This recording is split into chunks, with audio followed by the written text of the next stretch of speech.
you guys doing this? Thanks for having me. The reason we're doing it is because I just wanted my family to see what it's like, and I wanted my girlfriend to see what it's like, and just something interesting to do. What has been the most difficult part? Well, right now has been the hardest part because friends and family are calling and people are calling, but I have no idea what's going on the internet. So that's kind of hard, not being able to check those things. When did you start this project? We started this project on April 27th, and basically we're doing it for 1 year. We packed up all our technology, all our tablets, computers, a couple smartphones, DVDs, everything that goes along with it, closed social media, and are going to go for a year without them. So it's been about 4 months or so. Do you have an answering machine at home?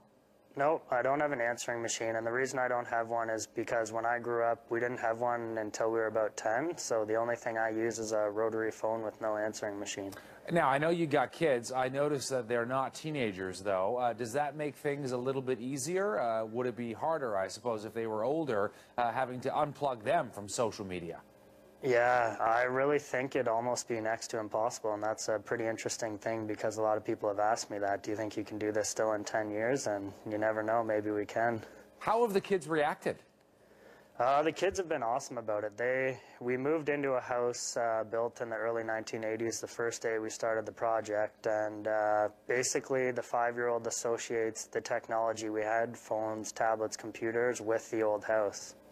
I noticed you guys also in some of the footage that we have access obviously to a television, to a VHS machine, so you can still watch movies. Is there sort of a caveat, though, that it's got to be everything from pre or 1986 or before?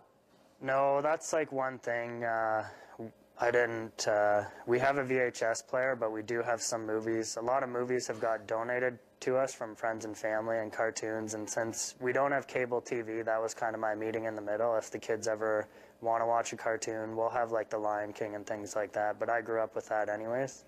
I'm looking at some of the top 5 TV shows in 1986. We've got, Matlock and Alf and L.A. Law, Designing Women. Top movies were Top Gun, Crocodile Dundee, Platoon, Star Trek 4. Does it bring you back to those days, living like this, watching TV that way, no internet? You're really back to when you were a kid, I gather. Yeah, it's a really surreal feeling because our family has changed so much, but nobody else has changed. So you see everybody else with their technology that much more because when we're out in public and you see everybody walking around with their phones, on their phones, at coffee shops, on their laptops, it's almost like walking out in a different world. What do people say to you, neighbors, friends, when they see that you're doing this?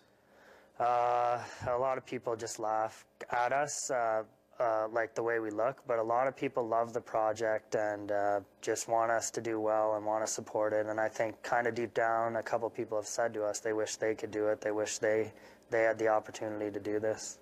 We love your mullet and your mustache, of course. You're right in character. What's the end result here for you? What are you hoping to accomplish?